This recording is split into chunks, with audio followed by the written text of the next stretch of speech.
Recapping the games from 10-25-25. Also going to be doing 2 player rating updates in this video. Let's just start off real quick with the Chicago Bulls. They beat the Orlando Magic 110-98, moved to 2-0 on the season. Josh Giddey led them with 21 points. 4 bench players were in double figures in this one. Pat Williams, Jalen Smith, Kevin Huerter, and Ayo Dosunmu, so solid team effort overall. And they had to fill in a little bit for Modest Buzelis, who had maybe the worst game of his career, 6 fouls in 12 minutes. So kind of cancels out the really good opener that he had. Jumping over to the Orlando Magic, they dropped to 1-2 on the season. It was a back-to-back, so no Jalen Suggs in this one, and as a result, the Magic were only 3 of 24 from three-point range. The law of averages catching up to Orlando, who were the worst shooting team in the league last season, but shot it pretty well in the first 2 games, percentage-wise. Paolo Banchero had 24 points, but he was only 7 of 21 from the field. Franz Wagner had 17 points, and Anthony Black added 19 off the bench to kind of round things out for Orlando. Desmond Bane was a little quiet with 15 points himself. Jumping over to the Oklahoma City Thunder, where I have a lot more notes. They beat the Hawks 117-100, moved to 3-0 on the season. Shai Gilgeous-Alexander, the reigning MVP, only had 30 points in this one, going 12 of 17 from the field. He's averaging 40 points through the first 3 games of the year. If the NBA did Player of the Week for the first half week, he would probably be the West Player of the Week. Cason Wallace returned from a 1-game absence and started in this one as Jalen Williams is still out. Chet Holmgren had his first 30-point game since his rookie season, had 31 points, 12 rebounds, shot the ball really well, 8 of 12 from the field, 6 of 8 from 3, 9 of 10 from the free throw line. Worth noting that Kristaps Porzingis was not available in this game, and the Hawks were a little shorthanded in their front court. We'll get to them in just a second, but Chet has done a pretty good job filling the scoring void of the injured J-Dub. Another player who also has really filled the void is Ajay Mitchell, who had 14 points, 7 rebounds, 7 assists in this game. He's averaging 18.7 points per game through 3 games. So he is essentially a very Miles McBride-like player, where he's a defensive guard, but more of a scorer than a playmaker on offense, even though he is like a point guard. So I have him at a 77 overall, which is a +4 from 2K Sports. And this rating boost is without even accounting for this season. This is just going off of what I had for him last year. So we're going to break down some of those attributes for him. I've got an 85 layup on him, which is +10 from 2K. He was 59% on his layups last year. 4.6 per 36 minutes, and then was assisted on like 33%-ish of them. So solid volume, solid shot creation, solid percentage all around. He has float game and layup mix master, whatever they call it. Yeah, mix master, and float game as his badges already. So like the fact that he only has a 75 layup is kind of weird. It just shows the 2K where they have like one person working on the ratings and another person works on the badges sometimes. One hand doesn't know what the other is doing over there. Rounding out some of the other ratings, 98 close shot for AJ Mitchell. 2K's got him at 90. Some of this has to do with how the difference in how me and 2K collate our stats. I use Basketball Reference, and I count 10 to 15 foot shots as close shots. They count it occasionally as mid-range, even though the hot zones that the game itself uses are more in line with what Basketball Reference data is. So AJ from close last year was 55% from the field, 4.6 field goal attempts per 36 minutes also, and then assisted on 40% of those. So 98 for him. 63 mid-range shot, which is down from a 78, as using a basketball reference of 16 footers to 20 to 3-pointers. He was only 1 for 7 last year. Whereas 2K, the reason they have him at the 78 is because they're counting his 10 to 15 foot shots. He shot 10 of 12 from that range last season. So basically, that's why his split here is very extreme. I prefer players who only, like, I'm old school. Players 20 years ago were shooting a lot more from true mid range. Close shot should honestly just be renamed short mid range and mid range shot long mid range, because that's essentially what the ratings do in the game. And then his 3-point rating, oddly enough, was also actually super overrated at an 86. He only shot 38% from 3 on kind of lowish volume, only 3.6 threes attempted per 36 minutes. And he was assisted on 96% of them, so he's not creating much off the dribble. And that also, for the most part, kind of goes for this season as well. He's I don't know what that 86 3-point rating's about. That's like for a 40% 3-point shooter, at the very least on his shot diet. So had to drop him there, but we still were able to get his overall rating to go up 4 points. Why is that the case? Well, because the only thing 2K ever updates on players, especially role players, is their shooting ratings for the most part. His perimeter defense rating is a 64 in 2K because they just don't update the rating of any player in the league who is not starting. So I boosted this by 11 points.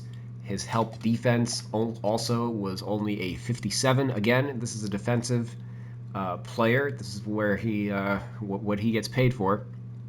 And only a 57. And then I doubled his defensive consistency. They have him only at 40. They rarely update this rating. They will meticulously play with the offensive consistency rating all day because they essentially treat that and the shot IQ the same as intangibles because of the effect that they have on the overall rating. But then they will ignore defensive consistency. So AJ was a 40 defensive consistency. And that's pretty bad. Just making those changes. If we drop his decon down to 40, let's see the effect that has. That's worth almost 2 points. Let's drop this, and so 2 points alone just from his defense. I didn't really do much to his badges. For the most part, the badges are better than the ratings in this game because I know who does the badges, and they're better at it than the guy who does the ratings for 2K. But the only thing I bothered to add was actually, is that a silver physical finisher? That should actually be a bronze. That's a little bit of a typo on my end. I added physical finisher. Oh, shucks, and that actually dropped his overall rating. Still +3 from where he was last year. But what's the other key one that I added? Pick dodger, because again, he's a defensive guard and he gets over screens really well. So let's move on to the Atlanta Hawks. They dropped to 1 and 2 on the season. It was a back-to-back for them, and they were without Kristaps Porzingis and Zachary Risache in the last one. Both of them missed this game as well. But then they were also without Jalen Johnson. Missed this game. I didn't see the exact reason why. Apologies, but it led to Mo Gay starting in this one. We're just going to sideline Jalen Johnson just for one game until I find out exactly what his injury is. Asa Newell, he didn't start in this one. I am going to force non-starter, as that should get Gay into the starting lineup. There we go. Nickeil Alexander-Walker led the Hawks, with 17 points. He was 3 for 6 from 3. Bounced back from shooting only 1 for 10 in the last game. 3-point percentage Three-point production in general is extremely high variance, and a lot of 2K's ratings when players go up and down in those bi-weekly roster updates, it's because they just, there's a ton of variance in three-point percentage, and they mainly look at three-point percentage rather than volume or creation for the three-point rating. Good to see Alexander Walker bounce back there. Heaven forbid he dropped down to that 1 for 10 would have otherwise really done some damage to his rating. Onyeka Okongwu, he was 1 for 5 from 3 in this game, so this does appear to be a staple this year. He is taking more threes, so I expect his rating will probably go up a couple points, and I've got to boost his tendency up once we get a little bit of a bigger sample. As I mentioned, Jalen Johnson did not play in this one, so Asa Newell, he got some extended run, played 25 minutes, and he double-doubled. He had 12 points and 10 rebounds. He was also 3 for 5 from 3 and had 7 rebounds. So really solid game, filled in for Jalen Johnson nicely. Going to have to boost his three-point rating, most likely. The 3 for 5 is kind of a surprise. I don't think he shot the ball particularly well in college. And what's his offensive rebound rating at? 70? Yeah, that's fine. He won't grab 7 offensive boards every game. And then Trae Young, for what it's worth, had 15 points, 10 assists, kind of starting slow offensively. I'd probably have him like in the high 80s rather than 91. I still haven't done the ratings for every star player in the league yet. Just been doing like a couple players a day here and there as we go through the entire league. If you didn't see my last video or 2 videos ago where I did BJ Edgecombe, I updated his rating and did a little mini breakdown on him. But the Sixers, they beat the Hornets 125-121, moved to 2-0 on the season, and Joel Embiid had a very big bounce back after going only 1 of 9 in the opener. Tonight he had 20 points in 20 minutes. 7 of 11 from the field, 3 for 6 from 3. That might be more in line with what we can expect from Joel. And this 20 minutes, 20 points, 20 minutes, this could be what he is the rest of his career. If you recall, I'm old. I don't know how old the rest of my fan base is, but Alonzo Mourning, back in like the mid-2000s, after his kidney transplant, he was highly effective on the court, but he could only play limited minutes, and that might be the kind of career that Joel is looking at in his post-30s. So just keep an eye on that. And obviously, with the 20 points in 20 minutes, he did maintain a high scoring volume while he was out there. Tyrese Maxey, he had 28 points, 9 assists. His assist rate is up so far this year, so keep an eye on his otherwise middling pass ratings. Quentin Grimes had 24 points in this one, hit 5 threes off the bench. BJ Edgecombe didn't have 34, but 15 points, 6 rebounds, 8 assists with 3 steals, so really productive game in 40 minutes. 6 of 15 from the field, so he came back down to earth a little bit in this one, and then 1 of 3 from 3, 2 for 2 from the free throw line. And then Kelly Oubre had 19 points. He was 2 for 3 from 3, so it seems like he's probably improved from there. I'll eventually get to boosting this once we get a couple more games in the sample.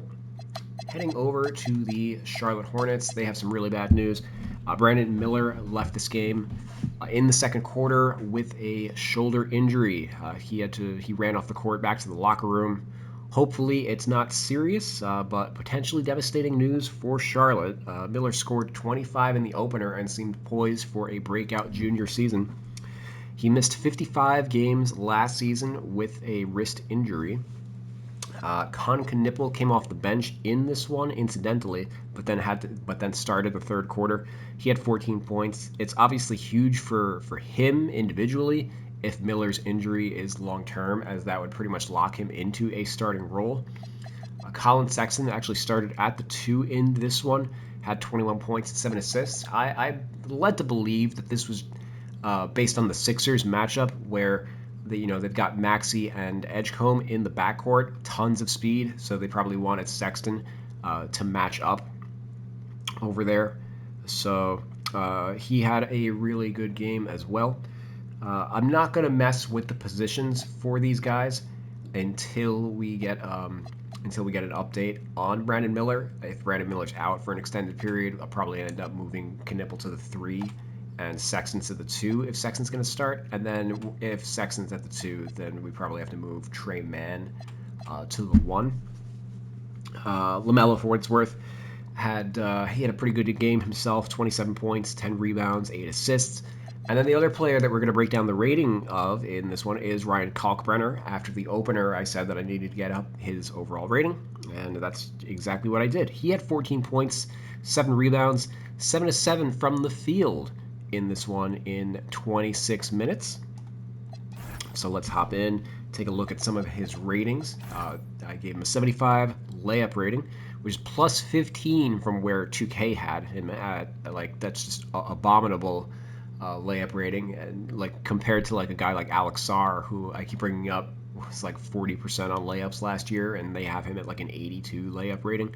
Just absolutely absurd. I dropped his 3-point shot for a variety of reasons. They have him hit a 73, so this is down 7 points. He shot 34% in his, I don't know what you call, he was a 5-year college player, so I don't know what you call the senior season for that, like super senior. His super senior season, he shot 34%, but he only took 2 threes per 40 minutes. And like, volume matters more than shooting percentage, and 2K just doesn't understand this at all.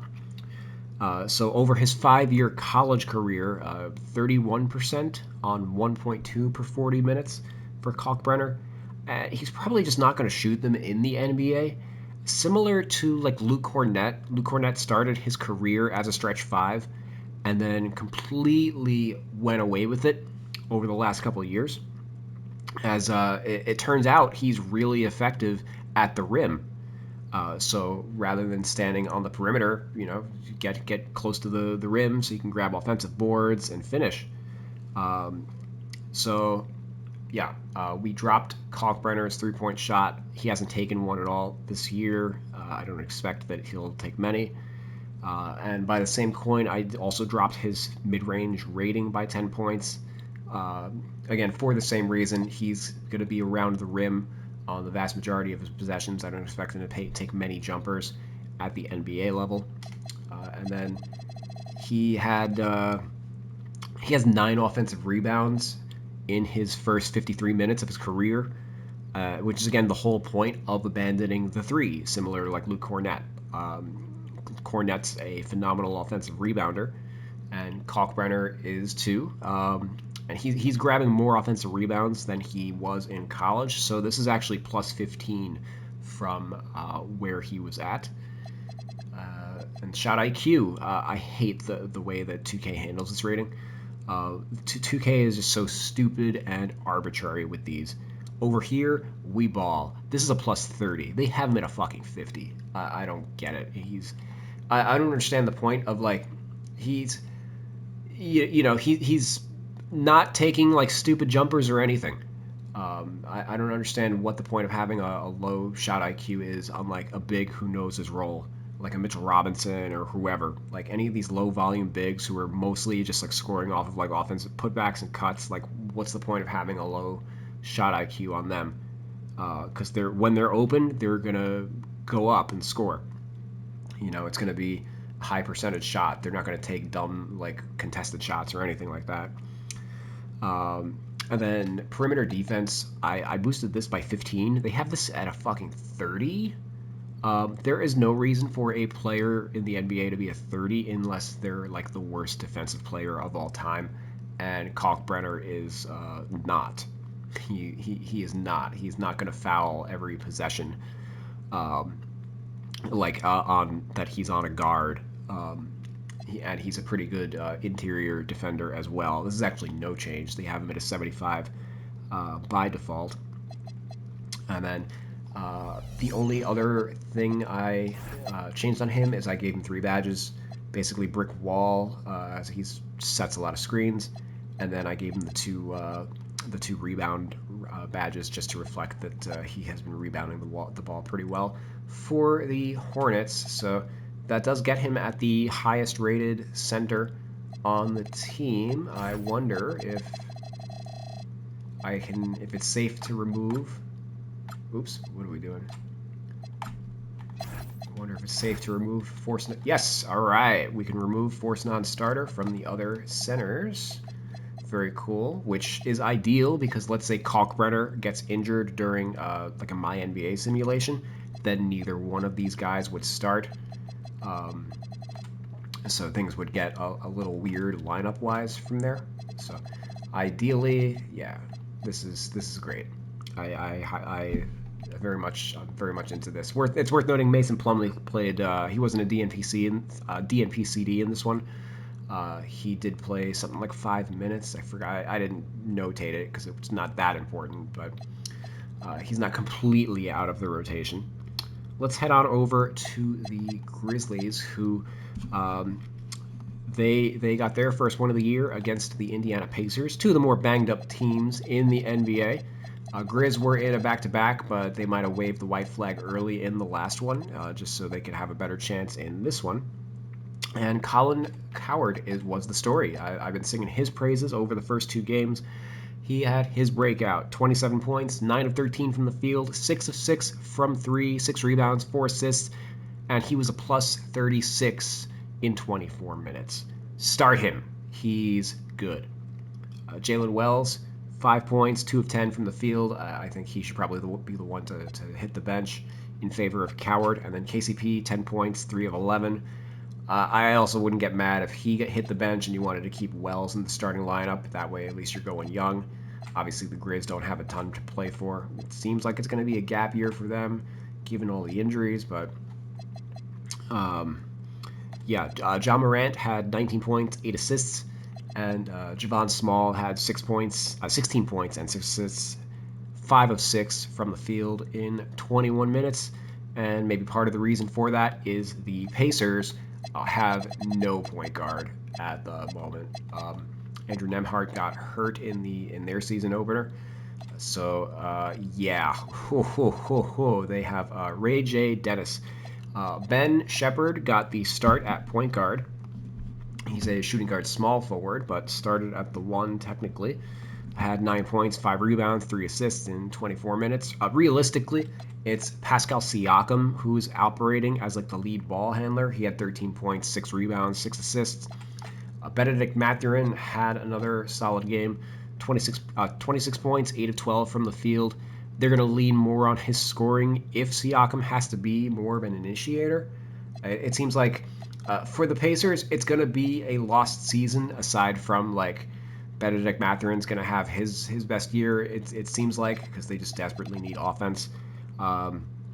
James Wiseman started in this one after Isaiah Jackson was completely ineffective in the opener, but Wiseman wasn't exactly much better. He had 4 points, 4 rebounds, 3 turnovers, and it was 2 for 3 from the field, was on negative 15 in 20 minutes. So, and then Ray J. Dennis on a two-way, 7 points, 6 assists, 1 of 9 from the field in 28 minutes. So, yeah, definitely not the start that the Pacers wanted to get this. Even though Halliburton's out, like, things unraveled really quickly. Heading over to Denver, they got their first win of the year, 133-111 over the Nuggets. Nikola Jokic, triple-double, back-to-back triple-doubles, 5th player in history to do that. He was only 5 of 8 from the field in this one. Just not really aggressive offensively to start the season. Might be a little out of shape, although he did play in Eurobasket, but I think part of it might just be that Jamal Murray and Aaron Gordon have been great to start the year. Jamal Murray had 23 points, 5 assists in this one. He's never made an all-star game, but he might have his best chance to do it this year, just as long as he stays healthy, because that's usually the reason he falls out of consideration. Aaron Gordon had 17 points, 3 steals in this one, which might seem a little innocuous, but he did that in 25 minutes. Notable because he never had more than 2 last season, which was the worst defensive counting stats season of his career by far. So hopefully, and he obviously dealt with some injuries last year, so hopefully that means he has a little bit of a bounce back, because I would love to be able to get his steal rating a little higher than where it's at. Also hit his worst blocks rating of his career by far. But Christian Braun he also added 20, very efficient, 6 of 10 from the field, 8 of 8 from the free throw line. Cam Johnson had a bounce back, 15 points. And then Bruce Brown and Jonas Valanciunas. Where's Bruce Brown? There we go. Bruce Brown and Valanciunas also were in double figures, so 7 Nuggets. So really solid game for them. Obviously, Phoenix's defense kind of leaves a lot to be desired. They were also on a back-to-back, so Mark Williams was a DNP as a result. Booker had 31 points and 7 assists. Looks like he's in store for like a Bradley Beal type of season where he's just going to average like the most empty 30 points imaginable. Dylan Brooks, we had the bad Dylan tonight, and yeah, he is that number 2 scoring option on this team. 15 points on 6 of 18 shooting, 3 for 13 from 3. So they are going to live and die by his jump shot, it seems like. Grayson Allen, he's probably been the Suns' second best player so far. 17 points, 5 of 10 from 3. It'll be interesting to see whether or not he keeps the starting job once Jalen Green is healthy. Nobody else in double figures for the Suns. They are a little talent strapped, shall we say. Thanks, guys, for watching this. Let me know if you have any thoughts on any of the games. And yeah, in the next couple days, I'll be off from work on Monday, Tuesday, so I'll be able to get a couple more ratings in. Colin Coward's definitely at the top of the list. If there's anybody you want to see me get to, put it in the comments. I don't mind doing like these little mini breakdowns when it's time permitting. Tomorrow we've got Wemby against the Nets, so one can only imagine what kind of highlights we're going to see in that one. Milwaukee, Cleveland, Detroit, Boston, Knicks versus Heat, and then Hornets, Wizards. So we should have an update on Brandon Miller's status in that one. Oh, and there's actually a couple more games. Damn. Pacers, Timberwolves, Raptors, Mavs, Blazers, Clippers, and Lakers, Kings. Very nice. All right, so we're going to have a busy day tomorrow. I'll catch you guys later. Peace.